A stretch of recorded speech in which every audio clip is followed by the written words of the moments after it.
Hey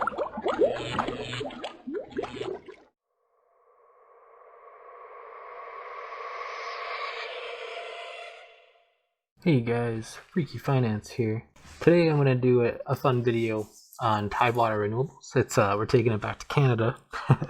I just did the Dallas City News video. I haven't published either yet. New game plans to do it at night, and then I'll edit it on the weekend so I can get it out in time and see if that system works better. So anyway, Tidewater Renewables is interesting. I do own this one, so there that is. So I own it in 2 different accounts, so it's about a full position, 15,000.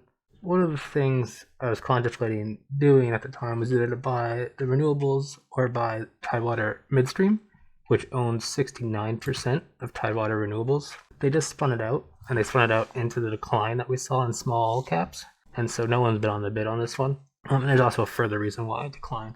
We'll go into that. But it's a very interesting setup, especially at this specific time. So I really wanted to get this video out, preferably before next week, just because it's kind of exciting. I say that, who knows, maybe it'll sit flat for a year, but I think it's a fun one. I do own quite a bit of energy companies still, even though I've sold quite a bit from when I think I first did the Suncor videos and I don't even know if I ever did a Tourmaline video. I'm pretty sure I did Pay 2. I'm not sure if I did Advantage. I had Birch Cliff in there too. I had a bunch of energy companies. When energy was out of favor back in 2020.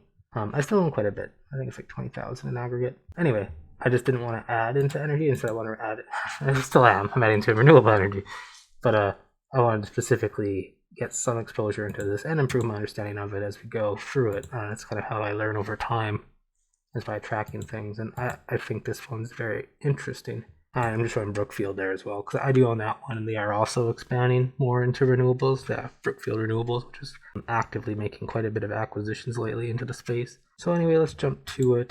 Really, they're very bare bones. The reason why I'm buying it is because of the hydrogen facility, the renewable diesel facility complex that just came online. And we'll go into that why. So really, I'm in it for the Prince George refinery. Everything else is just relatively immaterial. I guess here's a good segment. So there's 2 segments, we'll call them. The base business that's currently performing. So right now they're only run rating about 50 million in EBITDA. The company, take this for what it's worth. It's probably too small for you guys to see, but this is Tidewater. Basically, you have 283 in equity market cap, 289 in debt, maybe more now because it was over budget, the facility. But part of that is also eaten by the BC government because they're paying for half the facility. Or the taxpayers are, rather, depending on your point of view. So anyway, the one of the things I want to point out is that EBITDA is pretty much tripling or doubling. So it's going from 50 million or 60 million to 160 million kind of thing. Pretty quick too. Obviously it took time to build, but now it's finally complete. So what I'm trying to say here is the company is still valued under 600 million. We're about to see EBITDA click up to about 160 million a year, so we're getting something that's just over 3 times EV to EBITDA, which is fairly cheap, especially in the renewable space. That's that. So the hydrogen-derived renewable diesel complex, that's what they call it. They keep always referring it to the HDRD complex. It's now complete, so this is outdated. This is on. So in order to do this company, I would say you should listen to the Tidewater Midstream call, and then also the Tidewater Renewable call. This is on the Tidewater Midstream call, or Tidewater Midstream call. So we'll go into the integration of it. So the main reason I like this one, how do I explain what you're doing? So basically you take feedstock, so this would be like your DCO, so cooking oil, you have canola, soybean, corn oil, this is distilled corn oil. Anyway, you have these feedstocks, and you turn it into renewable diesel. That's the game plan, with a pretty good carbon footprint reduction to get the credit. Here it's still outdated on the website. It said they were going to have it online in Q1. It didn't come online until basically the end of Q2. So one of the reasons why the share price has dropped is because there was a delay, not only in time, but in budget. So like most projects, it was over budget in time and cost. This is just another visual representation from Tidewater Midstream's point of view, pretty much adjacent to the Prince George refinery they have. So I wanted to see exactly where that was, and sure enough, it shows up in Prince George. This is the midstream one. I'm kind of weird, so I like to go back and see. So 2012, just to see, it was a Husky plant, so Midstream, or Tidewater Midstream, bought a plant, I want to say in 2019 or something. Can't remember on the top of my head. It was a while ago, before Snow was thought the rest was husky. What I wanted to point out here is really the catalyst. So you're getting a base business that's only putting up 50 to 55 million. You're getting this new business that just came online in the middle of June. And annually, it's about to put up, let's call it 105 million, which is pretty exciting, especially because the share price didn't move upon completion, but it moved when it got delayed. So that's why I'm doing the video. They had the end of service date, so that was accurate. It didn't, not like it. So when they're going to report to Q, it's not like it's going to be good numbers because it wasn't complete till the end of it. But we should see good numbers in Q3 and Q4. Hence, I'm trying to do the video on July 14th. What else can I say here? I do want to point out that the capex, like the actual project, cost 342 million, but for them it only costs 174 million because of government support. Governments, especially BC and Canada in general, has been pushing this, pushing green energy for some time. A lot of developed nations are, and Tidewater Renewables is a beneficiary of these things. And here's just another way to show that: is basically the standards are getting more and more. They're targeting higher CI reductions, so your carbon footprint reduction over time. So now it's 30% by 2030.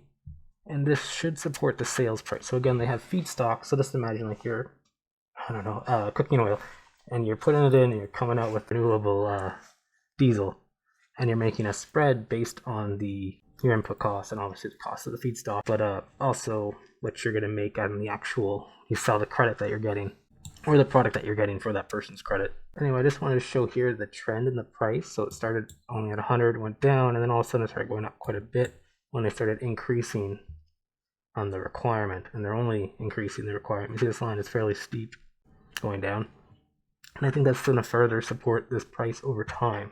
And here's another good visualization of the feedstock, their refinery, where it ultimately ends up to end users that need it to reduce their carbon footprint. I did find this slide interesting because it actually, for them, it breaks out the percent reduction compared to conventional diesel. So you can see what input they use, which one will actually yield a better credit over time. So you can see corn oil is actually pretty good in terms of reduction relative to just conventional diesel and reduction of CO2. So I thought that was interesting. This one, normally I go through the numbers, but because this one, the backwards numbers aren't that important because, I mean, you're literally tripling or doubling EBITDA from 50 million to 160 million, like, overnight. So that's why I like this business, or this company at this time. And this is just to show the integration foot map. So this is the refinery over here, and you have CP and CN to get to market, actually ship the actual renewable diesel. Here's the EBITDA. So this is an older one, but again, I think it wasn't on the recent presentation, which is weird. So I had to go back to 2022 for this one. But I just wanted you guys to just visualize that base EBITDA. Well, the base EBITDA is now 50. It probably includes this. But you can see the step up. Right, it's a material step up. We talked about that. So one of the things I've been doing, because I'm kind of a geek, is that I'll go on the government of VC and I'll just click on this thing down here for the credit market data, and it will print out the current monthly rates that people are paying for the credits, so aka the revenue of what this thing's going to eventually produce, right? The price for credit. And you can see it's still running pretty high, averaging 470.6 or 0.16 over the last quarter. And this is what they're going to, well, it's not really going to report because they weren't producing it then, but this tells you that it's very supportive over time, and I think this is only going to improve. It has over time, and you can see it on a quarterly basis. It's even more obvious that the trend is favorable for the company, right? Getting from 240 price to 470 price. Now there's a risk here because they're a price taker, right? Not a price setter. So it's like anything, you get squeezed if the feed cost goes up and the price that you're getting on the credit goes down, the company gets squeezed, right?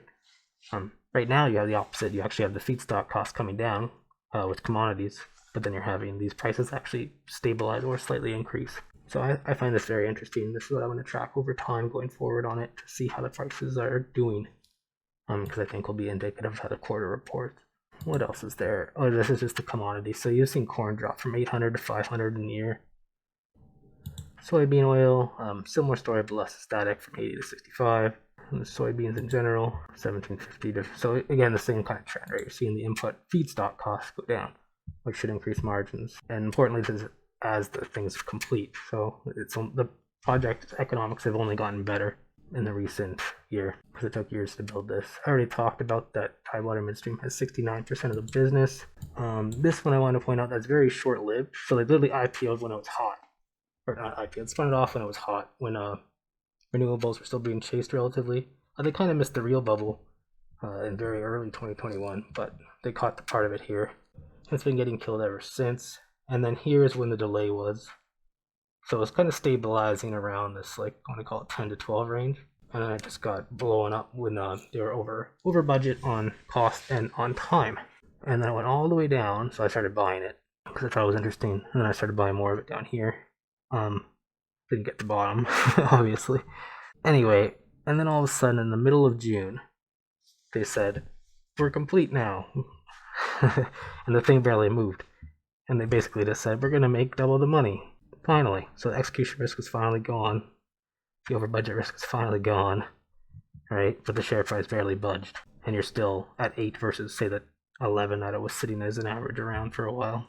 So I just find that very interesting. They are, like, this is on Tidewater Midstream's report, but they're only targeting an average utilization rate of 75 to 80% for the second half of 2018 or 2023. So what that means that you're going to have an EBITDA step up again in 2024 quarterly. Obviously, annually will, because you're halfway through the year. But we should see this utilization pick up as we go through 2023. So you should see, what I'm trying to say there is that you have a nice quarterly cadence in EBITDA growth. So you're going to go from an okay amount, like your Q2 will be kind of crap, right? It'll be more of the same. And then you have your Q3 step up, hopefully, because it has been finished, right? Hopefully they're doing some type of 75 to 80% of utilization. I'm assuming it starts off lower and works its way up, right? And then it should get to 100% in 2024. And that should just create this nice cadence for at least 6 quarters of nice EBITDA growth for the company. I think that's really it. It's going to be a quick video because it's just really, they're not going backwards looking through numbers because there's barely anything there. It's a newer company. It's more the forward-looking jump in EBITDA that I'm hoping that I see, and I think I will. The unknown with this is when the cash comes in. I don't know whether they're going to pay down debt, which is what I want them to do, or are they going to take the cash flow and start branching out into more projects that they may or may not execute on time and on budget. Right? So, because I want them to pay down the debt, at least get like neutral debt, and then you can do what you want. Right? Just get that out of the way, because it is 280 million in debt or something like that, which isn't not huge. I mean, your EBITDA is literally going to 150 million a year. It could pay it off in 2 years, all your debt from building this thing out. But I don't know if they're going to do that, right? So this is just the announcement on middle of June, so about a month ago, saying that it's complete finally. And that's why I was surprised when the thing barely moved. Like, it moved up a little bit the week after, but then it just came back down. There's no volume because no one follows it. It's a spun out that's never been supported by anything new really in this time period. It's never got supported. There's actually some decent deals that we're still seeing in this space, and again, it's under, I think it's around 3 times EV to EBITDA, so very cheap. Cheaper than most things people own. I mean, on my sheet it's like, what? It's in the top 20, so that's pretty good. It's pretty cheap. And it's the cheapest renewable I could find. And another reason why I'm doing the video specifically this week is that we saw TransAlta buy out TransAlta Renewables. So they also spun out their renewable business because they thought it would get a higher multiple, because they were in favor for a bit, and that was the thinking. You get the higher multiple, you can lower the cost of capital for the renewable business and build it out faster and cheaper. Anyway, they decided to buy it because renewables are obviously super cheap in my view, and so they're obviously buying. Only at an 18% premium, but again, I think the multiple here was about 8 times. So again, it's suggesting that Tidewater Renewables is about at least 2 times undervalued, right? AKA double at the minimum. And then this is just another one saying, fairly recent too, in June, is more people are rushing into renewable units of large mega cap companies. So we're starting to see certain companies specifically focus on a specific type of business, where they're basically just making the spread and trading the credits over time as they likely appreciate, with the input costs likely staying lower for longer. But we'll see, right? You never know. Maybe the input costs shoot back up and the price that the government's paying the credits shoots back down based on the supply and demand of them. But the demand should be high because the governments are going to keep saying you got to put more, reduce your carbon footprint over time. So the policies are definitely favorable for these type of companies. Anyway, that's it. That's all I wanted to say. It's a pretty quick video. It's a fun one. We'll see what happens with it. If I'm right, we should see EBITDA start improving in Q3. But we don't know how cheap it gets on this Q2 report. But I mean, we'll see. We'll see what happens. But it's definitely a fun one. And it'll be good to track over time and see exactly how the economics work with the feedstock going in and then your output with your renewable diesel coming out. Anyway, have a great weekend.